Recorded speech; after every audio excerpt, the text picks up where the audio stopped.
Hey guys, what's happening? So now we are finally getting into Three Jokers, the long awaited story. And we were teased a little bit with it like at the beginning of DC Rebirth, like with the one shot and the button tying everything into Doomsday Clock, which then took the anticipation through the roof, and we've kind of been hovering over the roof ever since. But at this point, getting into Three Jokers, I want to take my time this go around and better explain my idea of, quote, the better Joker, which essentially is the same concept I was talking about earlier, but a couple people had an issue with the wording, so here we are. But first, if you're new to the channel, be sure to subscribe to catch the spills every week, and don't forget to hit that bell up top so we can squat up in the comments for the first hour. Alright, so initially where we jump in with Bruce heading back to the Wayne Manor, and with doing so, like he's in bad shape. Like he's hit tombstones on the way in, he's left a trail of blood, but even with us seeing this, we're quickly reminded like this is just another night for Bruce. Because in a lot of cases, he goes out, he fights like 20 goons, and then when he gets home, Alfred stitches him up. And in this particular case, Alfred asks him like, what was it this time? And Bruce is like, he was stabbed with an umbrella. But also what is like super insane, and I'm so glad that Jason Fabok once again teamed up with Jeff Johns for this. But what is super insane is like with every scar that Bruce has, like collectively they tell a number of storylines of what he's been through, of who he's faced, whether it's the abrasion going straight down his back from Nightfall when Bane broke his back, or even the scars on his chest that he got from Selina, which at a glance to the memory it calls back, it likely was an earlier encounter along the time of like the Long Halloween. And in the case of all these scars, like they're like an accumulation of a number of hits that Bruce has taken that span over the course of at least 2 decades, and a number of which have come from different situations and different villains. But when Bruce thinks back on a number of these scars, like the Joker comes up numerous times. And this could be interpreted a number of ways, because on one hand, it's possible these are different Jokers who may have caught him slipping in different situations, which it could be, and I feel like it's kind of meant to seem like that way on the surface, with the event being called Three Jokers and us seeing 3 Jokers leave a scar on Bruce that'll last for life. But on the flip side, I want to take it as a bit more than just the face value, because for a number of these scars, these are things that happened to Bruce to where after they did, like if he could help it, he just didn't let them happen again. Like Bane breaking his back, for example. He was like, one time is enough. And the razor sharp Joker cards, like that's another story, because I've seen him hit with those a few times. And for Bruce, that's probably got to be the worst. Like being hit more than one time with something you know is gonna hurt. But all in all with Bruce, there's a couple things that I feel like we really need to focus on. And for one, there's the accumulation of these scars that tell a story. But then on top of that, we're also told that there are some scars that are not visible, that just will not heal, which for Bruce, as we know, is the case of his parents being killed. But this concept I want you guys to kind of keep in the back of your mind, because this is what I believe is like the basis of the better Joker, and we will get more into that in just a little bit. But it's from here where Bruce and Alfred, they hear a report of the last members of the Moxon family being murdered, to whom years ago that family was whom to believe orchestrated the death of Bruce's parents, all the way up until Joe Chill confessed that he acted alone. And when Bruce hears this, immediately he makes his way out there.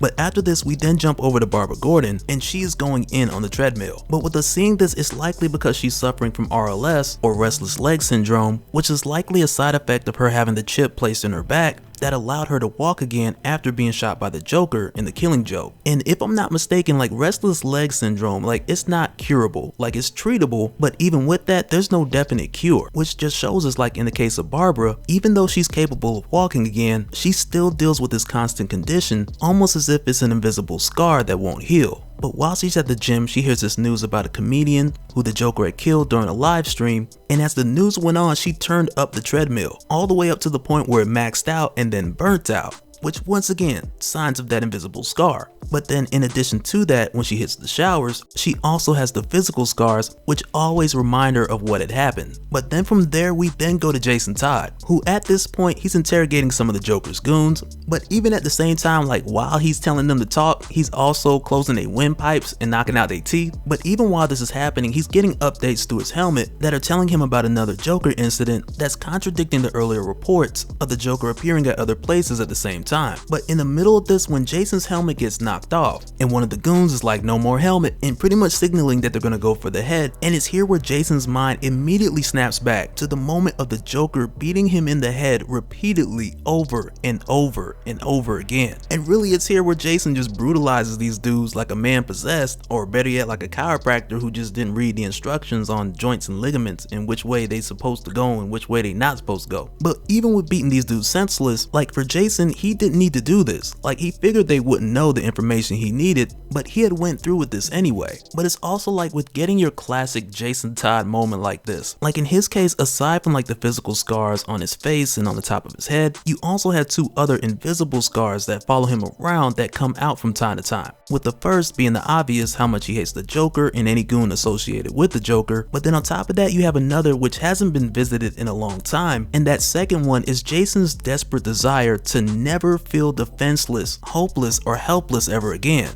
But in the event that he does, it takes him on that brutal side. But after this, when we go over to Ace Chemicals, at this crime scene we more or less have like a reenactment of the Joker's origin. But also much like the other cases, this was set up very much like the Joker wanted them to see this. And while they're here, Commissioner Gordon and the other detectives and the other officers, their question at this point is like, which one of these cases or scenarios is the actual Joker? Which for the most part right now is the leading question. But Batman picks up pretty quickly that none of these guys are the Joker, and that they were more likely three homeless guys who the Joker had placed here to stage this reenactment. But while Bruce is conversing with Barbara, they quickly come to the conclusion that in this crime scene, this Joker lookalike and his accomplices, who are also lookalikes, with the other two looking like the guys who were with the Joker when this actually happened. But at this point, Batman had figured out that they're all just a distraction from the truck that actually left with stolen chemicals, which also was full of the same chemicals that created the Joker in the first place. But also while they're here, they find out that the one out of the three who actually posed as the Joker, that he's still alive. So they rush him into an ambulance, and from there, Batman and Batgirl, they agree to escort the ambulance to the hospital, with it being on the way to the next crime scene, which in this case would be the comedian who was murdered, who Barbara had heard about in the gym. But when we go back inside the ambulance and check on old boy, he's getting choked out by Jason Todd, which causes the ambulance to swerve, which immediately gets Bruce's and Barbara's attention. And when Batman goes to check it out, like, he very much calls Jason Todd on the same thing that we had just talked about. Because when he kicks in the door and he sees Jason strangling this dude who has been drugged, and he asks Jason what is he doing, and Jason's like, I'm interrogating him.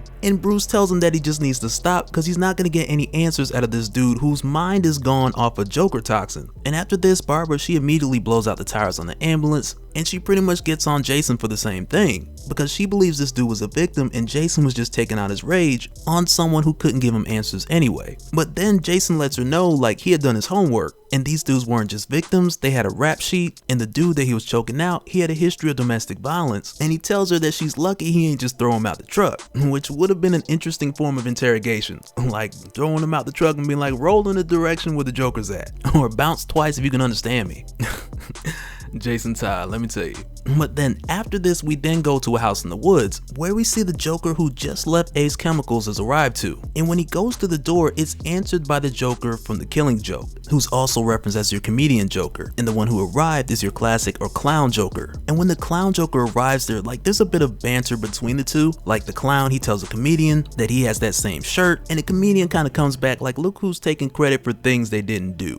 Which is one of those statements that could be nothing or it could be something later on. But it's also here we find out that they're in the company of your criminal Joker, who the comedian says is the leader of the three, because somebody has to be. But when they then tell him that they had the chemicals and they had some fun, and then they ask him what's the next move, he then tells them now is when they do what they always do, which is make a better Joker. But from there, the criminal Joker then tells the two that one of them will set up the factory while the other helps him with a casting call. But at this point, we're not shown specifically which one went where, which really has me thinking early on that the criminal Joker, that his idea of quote a better Joker, it has something to do with the three Jokers posing as one another for some reason. But after this, we then find that Bruce, Barbara, and Jason have made their way to the Gotham Aquarium, which initially was off of a lead where Jason had discovered some chemicals on one of Joker's thugs. But when they got there, they quickly found out that this lead had some form of validity because there was Joker toxin all in the water with Jokerized piranhas and sharks. Like, something fishy was going on here. But right after this, they're met with the arrival of Gagsworth, who's like the Joker's first sidekick, or at least his sidekick before Harley Quinn, but he is like a deep cut from the 1940s and he did not age well. But for whatever reason, when Gagsworth and the others, they then attack Bruce, Jason, and Barbara, Gagsworth is adamant about going after Jason Todd, and at one point he tases Jason, and after shots firing and missing, they crack the glass where the shark is at. But then when Gagsworth is standing in front of the glass, Jason's like, you know what, it'd be a shame if that glass broke with you standing right there. So with that being the case, Jason shoots the glass out and Gaggy's pretty much assed out.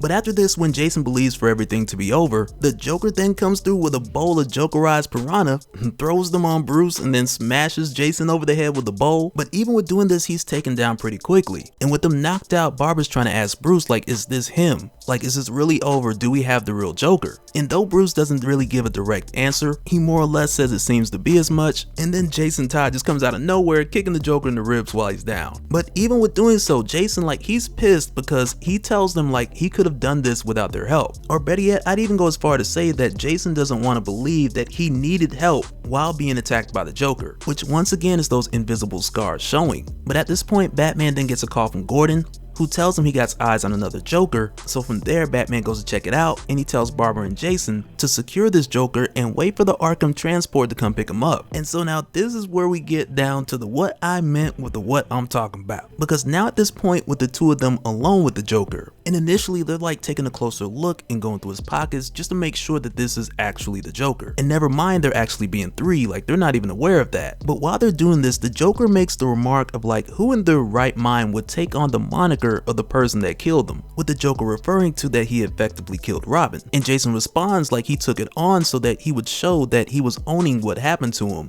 and even doing so initially with the idea that one day that he would be the end of the Joker. And the Joker just teases him like, oh yeah, like you had so much strength and tenacity, that's why you did it. And when he says this, like you just look up and Jason got the gun pointed at him like he's ready to squeeze. But it's here where the Joker lets him know that to the Joker, Jason Todd is nobody, and that he only beat Jason to the brink of death just to get Batman's attention. And then he starts quoting like verbatim the words Jason was saying when he was crying for his life, begging the Joker to stop and pleading with the Joker that if he let him live, that Jason would do anything that he says, which is clearly the Joker digging into these wounds that never healed. And from there, he then tells Jason Todd, like with the death of Robin and him becoming the Red Hood, that he's essentially come full circle and he's become the Joker's Robin. And with him doing this, it really feels like this whole setup at the Aquarium, like it's really just been targeted at Jason Todd, with Jason finding the clues that led them here in the first place. But then also on top of that, when they arrived, only Barbara and Bruce had history with the Aquarium, because for Barbara, her father used to take her there, and in the case of Bruce, well, his parents, they built it. But with the two of them having history here and Jason not having history, it kind of left him out. And Bruce noticed this earlier when Jason was complaining about something as little as the seat being too small. But then on top of that, you have Gaggy, who shows up, who's the first sidekick of the Joker. And really, like, you just take one look at Gaggy and then somebody calls you a sidekick of the Joker, you just take a look at that and it's like, hey man, what you just say? Like, I know you ain't just calling me Gaggy 2.0. And it's like, you either saying that or you calling me Charlie Quinn. Like, which one is it? But it's here where Barbara's like, okay, this guy, he's finna dome this dude.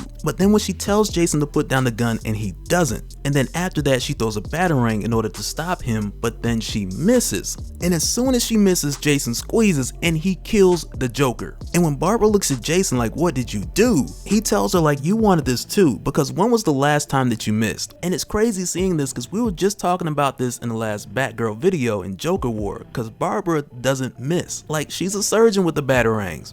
So with her missing here, without a doubt, there's a part of her that wanted Jason to do this. And when she looks at the batarang, she looks at the blood on the floor, she looks at Jason, and she cannot deny that she wanted Jason to shoot the Joker. And it literally brings her to tears and she walks away. But here's the thing, because I would argue that all of this is just part of the criminal Joker's plan and his idea of the better Joker, as well as whatever he had planned with the casting call, that all of this has to play into the invisible wounds of Jason, Barbara, and Bruce, and the Joker finding a way to show them that the three of them are just as unhinged as the three of him. Alright, so with the way that we jump back in and we get this moment where the comedian Joker, he pulls up to a house, opens the door, and says, honey, I'm home. And when we actually see who he's talking to, it appears to be his wife, who we had seen in The Killing Joke before he had became the Red Hood, and of course before he had became the Joker. And one of the first things that struck me when I seen this was like, one, she's making octopus again. And I guess I would make the assumption that however many years back, before the Joker had became the Red Hood, and they both were younger and his wife was still pregnant, that at the time octopus just must have been his favorite dish, or just that octopus and grits were all they could afford at the time. But with the way that we're given this scene in the beginning, it's kind of set up like the Joker, he had visited his wife and son a number of times for years consistently, even after becoming the Joker. And even at this point we see his son here, to whom if I had to guess maybe 10 years old. But with seeing the way that this is set up, it's almost like the Joker, he's causing them to relive the way that they did, or at least the way that him and his wife did prior to becoming the Red Hood and then becoming the Joker. And it's like these his repeated visits and this octopus for dinner type thing, like they scare the mess out of his wife and son, with the theme and the repetition being psychotic. But then we quickly come to find out that this was just a daydream when the comedian Joker is approached by the criminal Joker. And at this point, it's really tough to say whether he's thinking back on these memories or he's just thinking of how he wishes that it could be. But I do want to say it would be pretty insane if the comedian Joker had spent a number of years not only putting his family in that quote decent home that he always wanted to, but then on top of that finding out like if he had went back and visited Miss Burkus, who was at the time their landlord, like the old lady with the cat, who scoffed at him like every time that he came home. But I do gotta say that it would be crazy if we found out that he had went back there and he told the cat and the old lady like, look at me now, and only to find out that the cat likes octopus too. But really, even still, this is just an idea based on the thought that the Joker's wife and child are still alive, which within itself is still a stretch because as far as I'm aware of, we had seen she was killed back in Batman Gotham Knights issue 54, which was in a flashback when the younger Riddler had seen she was murdered. But now there's 3 Jokers, so who knows. But when the criminal Joker arrives here, he reads right into the daydream of the comedian, but he lets him know with coming back here and setting up the whole imaginary family situation that this setup isn't real and that the comedian needs to focus more on Batman. And on top of that, criminal Joker lets him know like it was the comedian's idea to make it a little more fun, add a trail, but the only thing that trail really led to was the death of the clown Joker. But after this, we then go over to Commissioner Gordon, who's with Batman, and they've made their way over to the home of Judge Walls. And when we see them get there, like all the guard dogs have been Jokerized, but Batman gets there first, hits them with tranquilizers so that everybody else can get in. But with them all coming here, they were responding to a Joker sighting, but as it turns out, it was just a Jokerized Judge Walls, who after being Jokerized was then mauled by his own dogs. And although it kind of raises the question of why him, why now, and Gordon mentioning that Walls had retired years ago, but it's here where Batman mentions that Walls was actually forced out when it was discovered that he had been sending criminals to parts of the asylum where security wasn't so tight and allowing criminals to get back out, which effectively made Judge Walls responsible for the criminal revolving door. And with seeing this, like immediately just comes to mind like the whole argument with people saying should Batman kill, shouldn't he? Because that argument, it really just stems from the idea of when Batman locks criminals up, they're gonna get back out and the cycle's gonna repeat. And now I know I've said this before, I can't remember what video, but that problem you cannot entirely pin on Batman, because at the end of the day, if criminals are always escaping from Arkham, you can't then point the finger at the person who keeps bringing them back. But so now right after this, Batgirl walks in. And when I first read this, I was like, oh snap, here we go. Because 1, she's alone, 2, she's not escorting the Joker, and 3, Red Hood isn't there. And first Gordon's like, did the Joker get away? And Barbara's like, nope. And after that, Batman's like, where's Red Hood? And in my mind, like if this had played out in live action, like right there, we would have just flipped to the Batmobile screeching tires around the corner. Like as soon as Batman said, where's Red Hood? Like we look at Barbara one last time and she'd have said something like, Batman, we gotta talk. And after that, the Batmobile just like just taking off. But it's here where Barbara tells Batman what happened with Jason shooting the Joker, and Batman's response is he killed a Joker. Like relax. Like there's 2 more. Plenty to go around. But it's here where we get to understand a little bit better how Batman sees this, because for 1, he can't just turn in the Red Hood, because if they do, they would unmask him, and then with Batgirl being the only witness, she would be unmasked right after, which would expose both her and Jason Todd. And as a solution for this, Batman tells her that he's going to talk to Jason, which for Barbara, like for her it's not enough, and also in her opinion a little late for that. But in a nutshell, Bruce's point is that in the case of both Jason and Barbara, who are both deeply psychologically scarred by the Joker, but in the case of Barbara, she got stronger, she got better. But in the case of Jason, he's still suffering. And the reason why Bruce had waited all this time to talk to Jason is because he thought he would have eventually come around like Barbara. And also it's like here, when we go over to Jason, who much like in book 1, when we find him here, he's beating down some dudes that worked with the Joker, and he's throwing more fists than questions. And for the most part, a majority of these dudes didn't even know why they were getting beat up. But when Jason gets down to the last guy and he repeats the question that he had asked the first time, one last time, with Jason knowing that these guys were told to find a place to hide all the chemicals. But this last guy, he's terrified to tell the Hood because he believes that the Joker, that he'll deal with him in a much worse way than the Hood could even imagine. But at this point, it doesn't matter if he talks or not, because Jason's already scanned him and picked up a clue to where this location may be.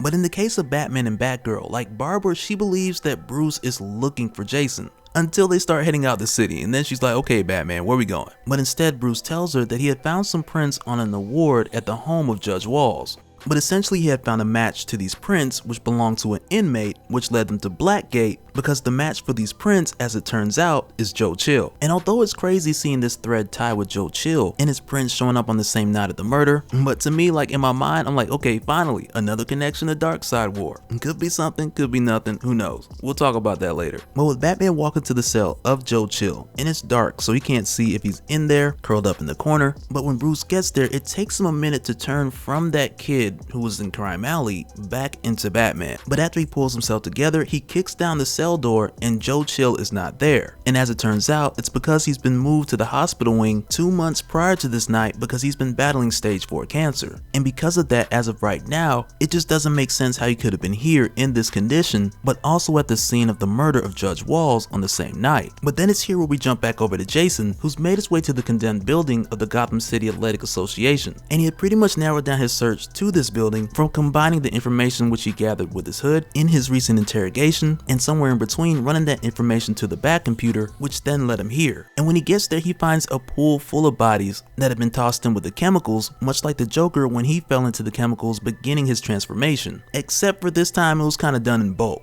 But when Jason gets here, he tests the water and he realizes that the chemicals resolved, and at least to the point to where it's safe to breathe. But then when he takes his helmet off, one of the bodies just reaches up out of the pool and grabbing for his leg, asking for help. And Jason just kicks him in the face, because I wouldn't have trusted that either. But after this, Jason's then grabbed from behind to where he then wakes up in his birthday suit to the Joker explaining to him how things work in threes. And Criminal Joker gives Jason the rundown of his original rebirths, because originally Jason was a petty thief, but then after that Batman took him in, making him the second Robin, and it was then that Jason was reborn. But then after that, with Jason's literal death, he was reborn again. But because things happen in threes, now it's more or less time for Jason to go through his final rebirth. And with Jason, who's sitting there pretty much putting all this together, he mocks Criminal Joker a little bit with first asking him if he's to be in threes like the Jokers, and Criminal Joker tells him that he was the first and that before Batman he ran Gotham. But in the case of Jason, who's not really feeling the threes thing, he reminds Criminal Joker, like, in case you haven't heard, you're a Joker short. And after that, he threatens him, telling the Joker that as soon as he gets out, he's next. But of course the Joker then BOLs, and then he lets Jason in on the secret that it hurts when he laughs. But it's here where Jason takes all of this and he asks him, like, what are you saying? Like, are you telling me that you're the real Joker?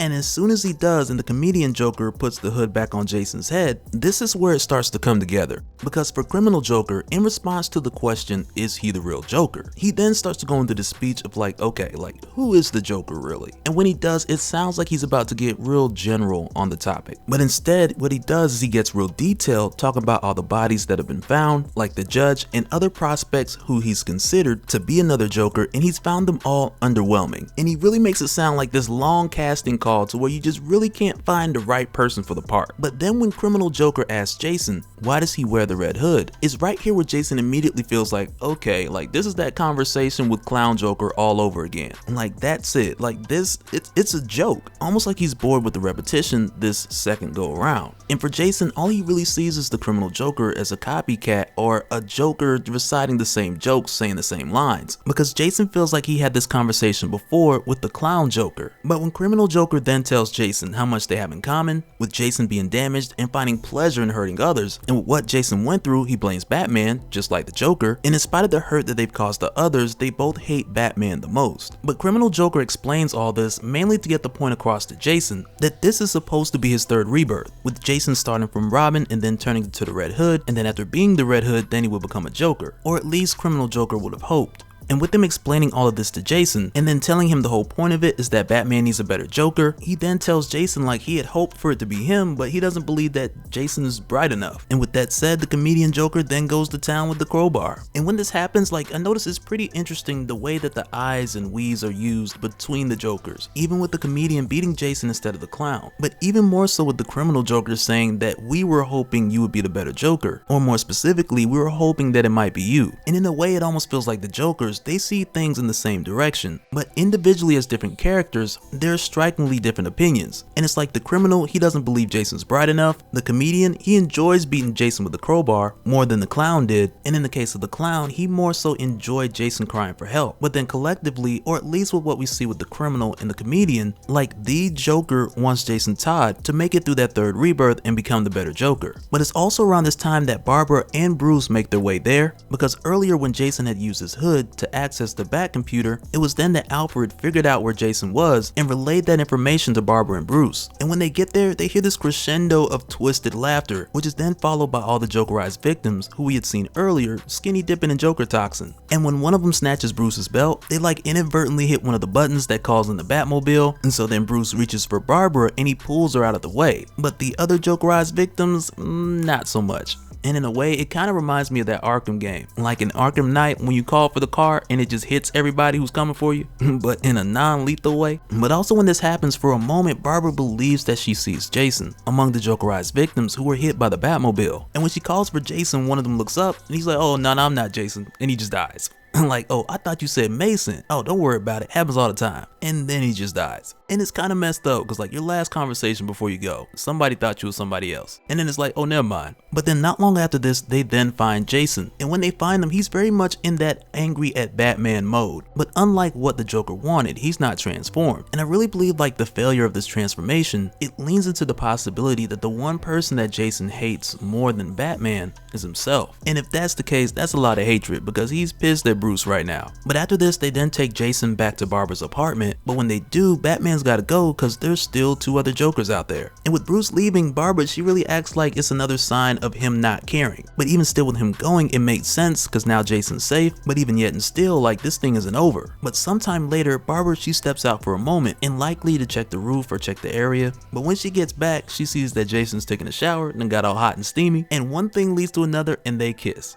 So alright, let me say something now, because I don't mind them kissing, and I wouldn't even mind them hooking up later on. But what I don't want is the two of them hooking up with Jason in a broken place. And like really, like if this were ever to be a thing, I would much rather Jason to become as recovered or as whole as he could be, or at least back to what was normal Red Hood. Because really, all in all, I'm just not a fan of people looking for love at their lowest point. And not to say that it doesn't happen, but when it does happen, that is the exception and not the rule. But that's just how I feel about it. And I think Barbara kind of feels the same way because right after they kiss, she's like, we shouldn't have did that. And right after, she's like, we should get back to work. But it's right after this where we then go back to Bruce, who is doing his research on the different Jokers and continuing his investigation looking for the next lead. And this is the part that had me thinking of those expectations which I mentioned earlier, as far as seeing things that I want to happen in Three Jokers, turn towards connecting to something multiversal. And although I haven't seen any part of Three Jokers do that, neither in book 1 or 2, but with seeing Batman back in the Batcave investigating the Three Jokers, it immediately makes my mind think back to the DC Rebirth one-shot, which was heavy on Dr. Manhattan, the return of Wally West, Blue Beetle's new origin, and a number of things, all of which we've seen follow-ups to,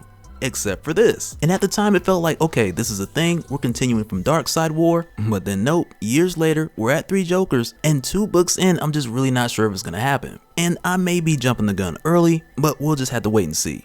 But with Batman continuing this investigation on the Three Jokers, it leads them to an area either in or around Alaska, kind of teasing that that's where he's headed next. But then after this, when we jump over to what appears to be the comedian Joker, who we then find out at this point he's broken out Joe Chill from Blackgate, it's here where we see the Joker drive off what appears to be like the same van from the beginning of the issue. But fast forward to now, he has Joe Chill in the back and he's asking him on camera, why did you really kill Thomas and Martha Wayne? And it's crazy because like with the Three Jokers and with book 2 with Joe Chill being pulled into the story, it just really feels like something crazy is about to happen. Alright, so jumping back in, we start off in the Batcave with Bruce, Barbara, and Jason, who at this point has spread out all the information of both the previous known Jokers and the remaining Jokers, which recently has gone down from 3 to 2, with Jason Todd killing the clown Joker, which at this point now leaves the criminal and the comedian. But as they're sorting out their collected information, both through their investigation and the information that was given to Jason by the criminal Joker and the comedian, as far as the larger plan to create a better Joker, like at this point they're aware that Jason was supposed to be on this list as well. But because Jason didn't respond to the rebirth processing like criminal Joker had intended, he just didn't make the cut. But then also, while they're looking at the pictures of the 3 Jokers laid out on the table, Jason then makes it clear that there's 2 Jokers left, and the moment that he sees either one of them, criminal or comedian, they're catching the same fade that the clown did. And Jason expresses that he's willing to do this because Bruce is too weak, and that immediately strikes a nerve with Bruce, because there's plenty of times that he wanted to, and even more times that he could've, but he didn't. But really, like, because he didn't, that doesn't make Bruce weak,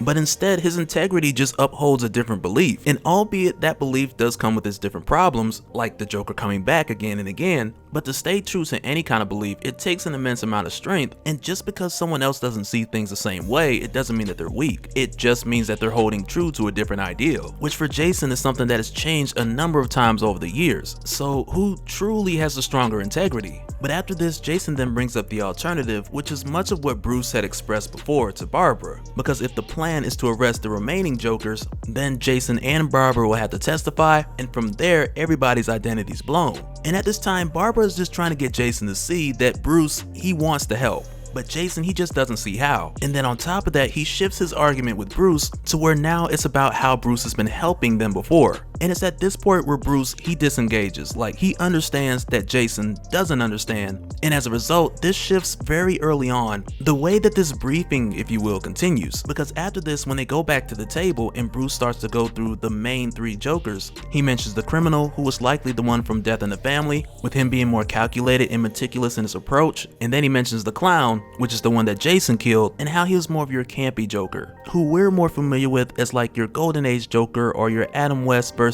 Cesar Romero. But in the case of the comedian, he has a longer sadistic streak than either of the others, which makes it more likely that he's the original Joker, and he had first created the other 2, to whom from there went on to create many more. But here's where we see what I was talking about with this briefing taking a turn that I don't believe that it would have had Jason and Bruce not gotten into that argument. Because in this moment, Bruce asked Jason to put away the Red Hood and begin a path to a new identity. And in response, Jason said no. And then right after that, when Jason asked Bruce, is there anything else that he had to share, Bruce then closed his folder and he said no, which we know is not true, because in the previous issue we had seen he had more information concerning Alaska, and we'll talk about a bit more of that later. But for now, I will say one, I truly believe that the details in that folder is the reason why Bruce had gotten so mad at Jason when he said he wanted to kill the last 2 Jokers. But even more so, there's a bit of quiet frustration that we're getting from Bruce, because he knows that Jason couldn't handle knowing what's in that additional folder. And it's because of that Bruce realizes that there are some things he just cannot share with Jason. And it's kind of sad, because in this moment, Jason, he misses the opportunity just to grow into a better version of himself. And Bruce recognizes that. But right after this, they then get an alert from Blackgate because of Joe Chill, who had been recently broken out by the comedian Joker. And when they go there, Bruce goes in alone and he checks out Joe's cell. And when he does, he finds like a stack of letters that Joe had been writing for some time, but he had never mailed out, which then sparks his curiosity to why he's writing all these letters and not sending them.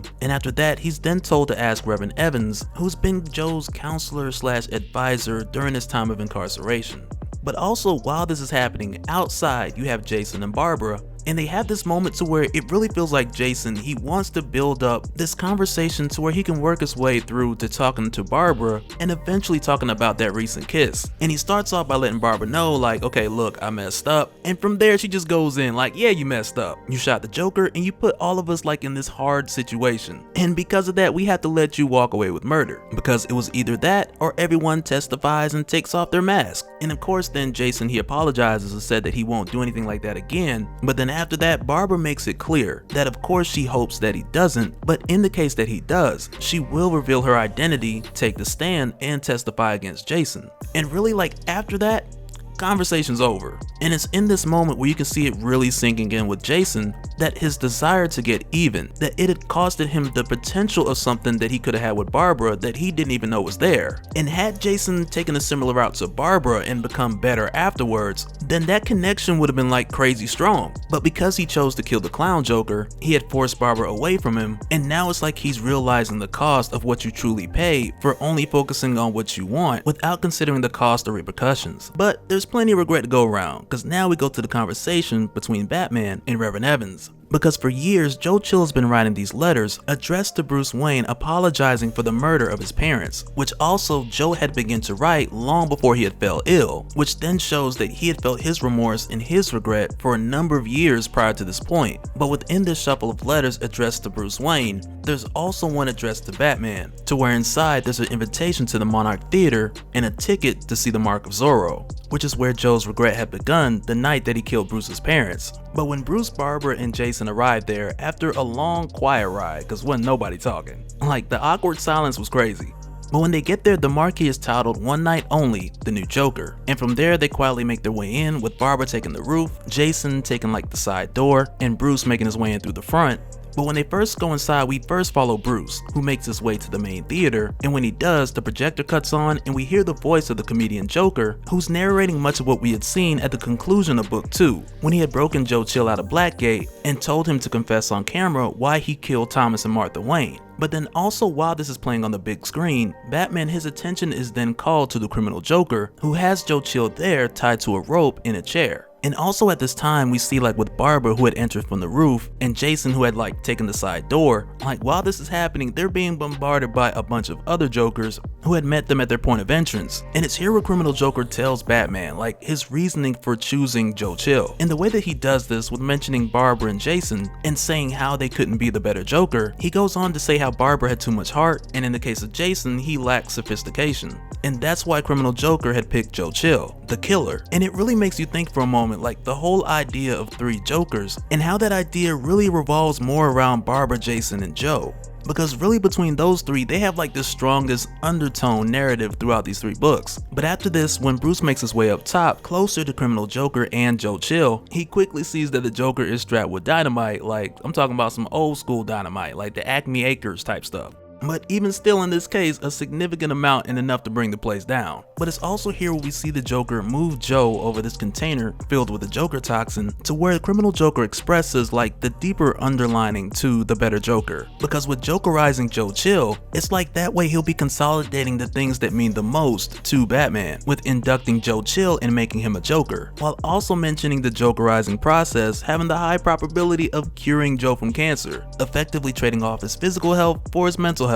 But also while they're having this talk and Jason and Barbara are fighting for their lives in the background, like on the big screen you can still hear the audio that's playing from the short film that was made by the comedian Joker. And it's within that dialogue that we hear Joe Chill confess that he had hated Thomas and Martha Wayne because he believed that them being rich or successful, that had taken away from people like himself, which had made him angry and bitter. And it wasn't until after killing them that he had noticed the young Bruce, which initially made him regret taking their lives in front of their child, but then later for him it got worse when he truly found out who Thomas and Martha Wayne really were, and how much they were really doing to close that gap and to help the less fortunate people of Gotham. But while that's playing in the background, Batman makes his move on criminal Joker, which then causes him to drop his lighter in the chemicals, and the Joker just cuts the rope, sending Joe Chill to fall in. And when this happens, like this is really one of those moments that separates Bruce from Jason. Because like Jason in this instance, like if he had the choice to save the Joker, he'd have been like, is there a way we can make him fall faster or not come out at all? Like had Joe Chill done to Jason what he had did to Bruce. But instead, in the case of Bruce, he shoots his grapple and he swings through and he saves Joe Chill. And with swinging across, he knocks criminal Joker out through the old brick wall in what appears to be like Crime Alley, and with doing so effectively knocking the Joker out. But initially in this conversation between Batman and Joe Chill immediately tells Batman like, I know who you are, I heard about you in Blackgate.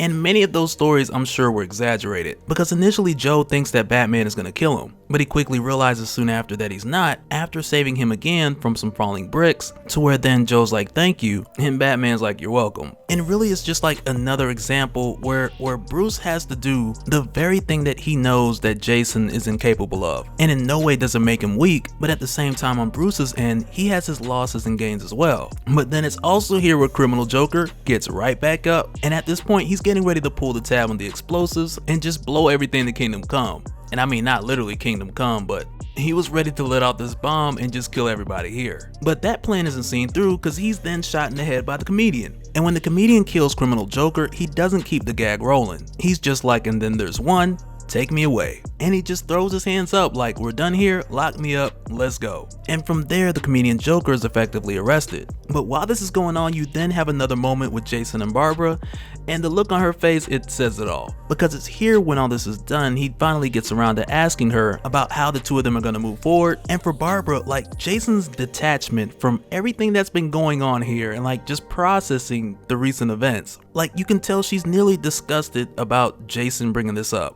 And so translation, that's a hard no, buddy. But after this, when we see Batman ride along with the Joker on his way to Arkham, and the Joker calls Batman by his first name, and with doing this, just really getting it out of the way that he knows that he's Bruce Wayne, but he would never just outright make that public information, because if he did, Bruce would likely stop being Batman. And it's here where Batman asks the Joker, like, what does he want? And before he really gets to it, like, the comedian does a rundown of what the other Jokers wanted, because the clown Joker, he wanted to laugh at others' pain, and really, you can throw a rock and hit any villain that wants to do that. And in the case of the criminal Joker, like, his plan was doing the most, and the comedian tells him, like, what's the point of having a Joker who has a first name, last name, and a whole background? Because at that point, it's really not even the Joker anymore. But then the comedian tells him that he had put the idea of Joe Chill in the mind of the other two Jokers by suggesting him for this better joke idea. But the comedian knew how all of that would play out, because at the end of the day, he knew what Joe Chill had did was like the deepest scar or the deepest wound that Batman had had. And with doing this, it really takes everything all the way back to that initial concept of both the physical scars and the invisible scars.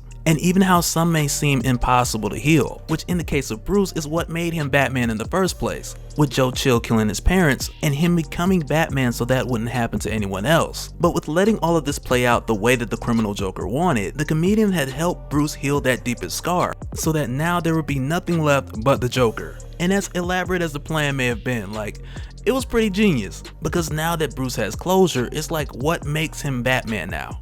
Aside from the Joker. And from there, it's not like you can use that same trick on the Joker and create closure for these two, because from here, the Joker just wants to keep that wound open for as long as possible until they both die together. But after this, we then see that Bruce, he spends time with Joe Chill, and even up to the moment that Joe Chill dies. And even after that, he goes to visit Joe Chill's grave. But I can't help but to think, like, throughout the course of three Jokers, and perhaps even more so towards the end, but I feel like there's been this huge comparison between Bruce and Jason. And it's almost like there's an underlining story of how to heal and how to never be healed.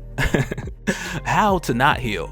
Like Stay Scarred, the trilogy. Because from here, when we go over to Barbara and Jason, she's continuing to work through her issues, burning out treadmill at the treadmill. But then in the case of Jason, he leaves a note on her door, pretty much asking for her to give the two of them a chance. And in the letter, it says, like, if you don't see this, then I know that that's your answer. But as it goes, the letter falls off the door, janitor cleans it up, so she never seen it. But I really feel like the bigger part here is that Jason, he wants the rewards of doing the right thing after he had done the wrong thing. And it's not so much the idea of him getting a second chance, but you can't choose yourself over others and then expect the charitable reward after.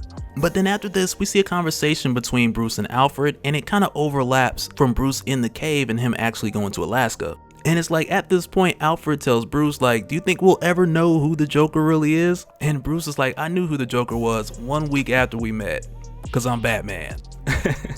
Like, he just had to say it though. But what's crazy is that Bruce tells Alfred that he'll never tell the Joker's true identity, because if he does, then the press and everyone else will find his family. And in addition to that, so will the Joker. But from what we'd seen, the Joker, he already knows where his family is. It at least seems that way. Like the Joker's imagined going back and seeing them, and actually speaking to them like we'd seen in book 2. But in the conclusion, we're given the idea when Bruce comes here to Alaska that the Joker doesn't know that his family's still alive. And I don't know, I kind of feel like book 2 tells us that he does know, just that he's never went to see them, beyond him playing out that scenario in his mind, but never actually speaking to his wife and son. And it's really just like Bruce and the Joker, they just kept with the cover up of her faking her death and starting her life over in Alaska. And it's a crazy ending, man. Like, Three Jokers is really a story about integrity. Cause Bruce is keeping the Joker's secret to protect his family, the Joker's keeping Bruce's secret to keep Batman, and in the case of Barbara and Jason, they just go in two complete opposite directions after dealing with trauma and living with scars that can't be healed in a way that's either positive or negative. And so now real quick, I want to give a shout out to the Patreons, and we got some new patrons for the month. So shout out to Kendall M, Gabriel K, Jojo Palmaria, and I hope I said that right. And we also got Blur D, Tyrone M, and Josh B. So special thanks to you guys. Thank you for joining the Patreon squad and supporting the spills. But that'll do it for this one, guys. Let me know your thoughts down in the comments below. And I kind of want to go into an afterthought of like the expectation versus the delivery of Three Jokers because of what we expected from Darkseid War in the beginning of DC Rebirth, because it's usually where expectations aren't met, like that's where disappointment sinks in. But for me, I've kind of gone back and looked at this story with a bit of tunnel vision, and all in all, it's just a Batman Joker story. I think it's incredible, but I also want to know what you guys think. So let me know your thoughts down in the comments below, and we'll do it again in the next one. Alright. Later.